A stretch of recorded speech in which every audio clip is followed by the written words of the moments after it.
Pemirsa, kita ke informasi selanjutnya. Seorang anggota KPUD di Musirawas Utara, Sumatera Selatan diserang demonstran yang memprotes dugaan kecurangan pemilu.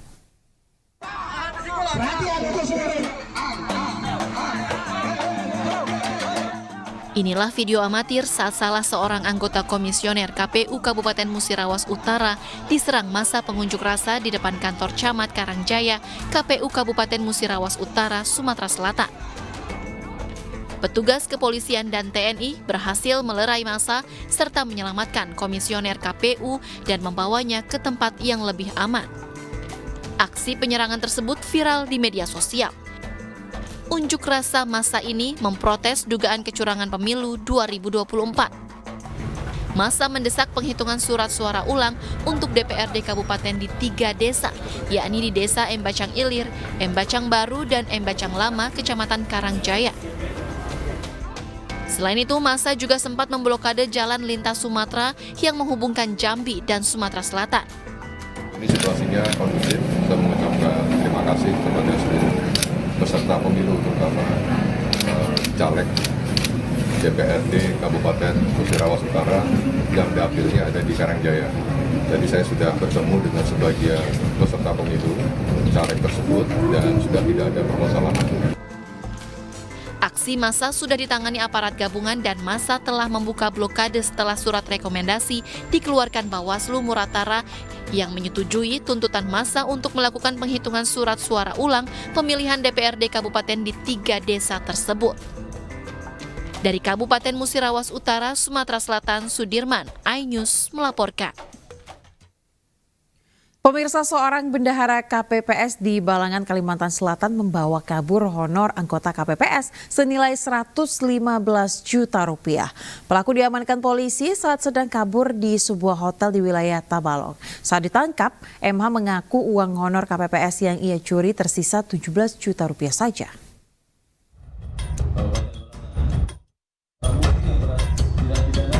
MH, petugas kelompok penyelenggara pemungutan suara atau KPPS, tega membawa kabur honor anggota KPPS lainnya senilai 115 juta rupiah. MH yang bertugas sebagai bendahara KPPS di Kelurahan Batu Piring ini akhirnya dilaporkan ke Komisi Pemilihan Umum Balangan. Menindaklanjuti laporan KPU dan warga, polisi akhirnya berhasil menangkap MH di sebuah hotel. MH ditangkap bersama 2 orang rekannya yang ikut menikmati uang haram tersebut. Saat ditangkap, MH mengaku uang honor KPPS yang ia curi tersisa 17 juta rupiah saja. Berdasarkan laporan tersebut, kami kemudian melakukan gelar perkara untuk memastikan bahwa memang ada unsur tindak pidana 374 yang dilakukan.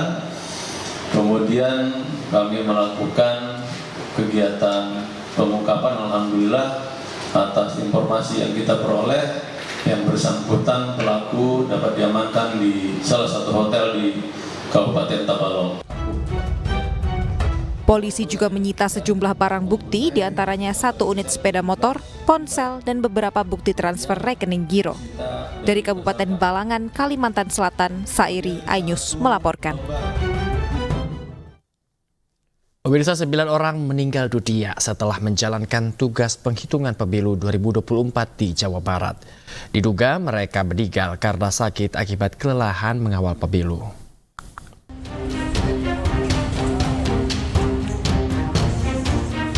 Pasca pemilu 14 Februari lalu, 9 petugas kelompok penyelenggara pemungutan suara atau KPPS meninggal dunia di Provinsi Jawa Barat. Para petugas KPPS ini diduga mengalami kelelahan. Sebagian di antaranya juga ternyata memiliki penyakit bawaan seperti jantung, diabetes, dan stroke. Menurut data Kementerian Kesehatan, hingga hari ini tercatat 57 petugas KPPS pemilu 2024 meninggal dunia. Jadi pertama kami pemerintah Provinsi Jawa Barat menyampaikan duka mendalam atas berpulangnya para petugas pada saat pemilihan umum. Ada 9 totalnya, yaitu 6 KPPS, 1 PPS, dan 2 orang saksi. Itu di mana aja berarti untuk di Kabupaten Bogor 4, Kabupaten Tasik 2, Kabupaten Sukabumi 1, Kota Bandung 1, Kota Sukabumi 1. Pemerintah Provinsi Jawa Barat menyebut 9 petugas KPPS yang meninggal di Jawa Barat merupakan pahlawan demokrasi. Selain itu, Pemprov Jabar juga memastikan KPU telah menyiapkan santunan bagi keluarga yang ditinggalkan. Dari Bandung, Jawa Barat, Ervan David, iNews melaporkan. Ya pemirsa, sidang mediasi gugatan Wan Prastasi Almas Sakibiru kepada Gibran Rakabuming Raka ini berakhir deadlock. Sidang tidak menghasilkan kesepakatan antara kedua belah pihak.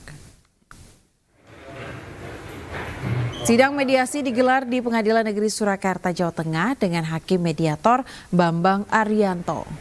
Penggugat Almas Sakibiru hadir bersama kuasa hukum. Sementara pihak tergugat Gibran Rakabuming Raka diwakili kuasa hukum.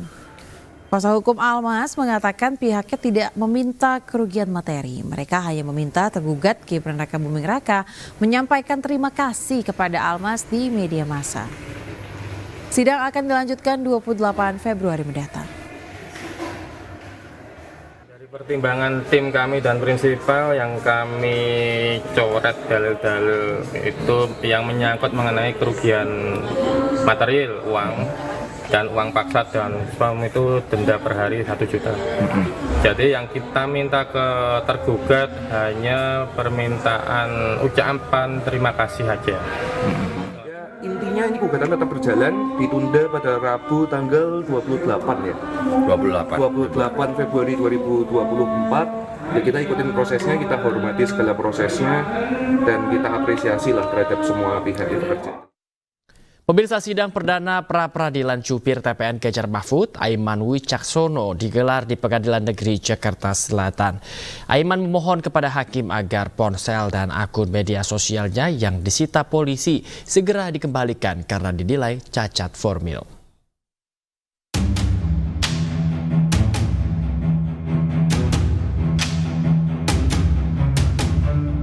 Pengadilan Negeri Jakarta Selatan menggelar sidang perdana permohonan pra-peradilan yang diajukan juru bicara Tim Pemenangan Nasional Ganjar Mahfud, Aiman Wicaksono.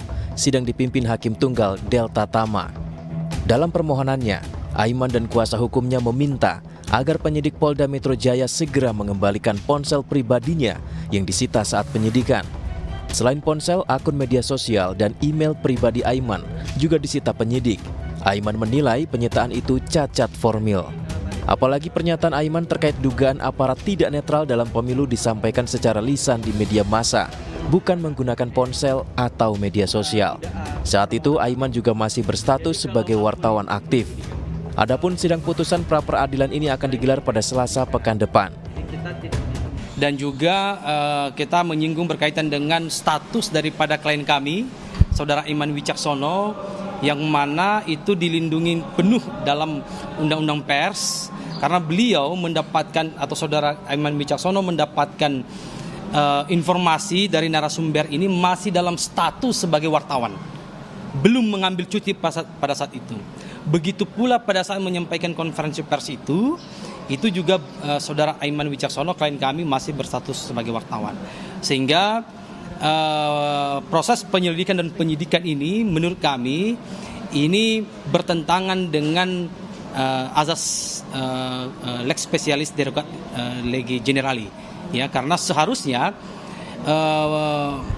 undang-undang pers ini merupakan kekhususan, ya, yang telah diatur, ada mekanismenya.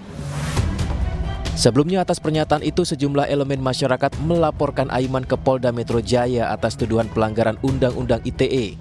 Aiman yang berstatus sebagai saksi juga pernah diperiksa polisi selama 12 jam. Aiman kemudian mengadukan kasus yang menimpanya itu ke sejumlah lembaga seperti Ombudsman, Propam Polri, Kompolnas hingga Komnas HAM.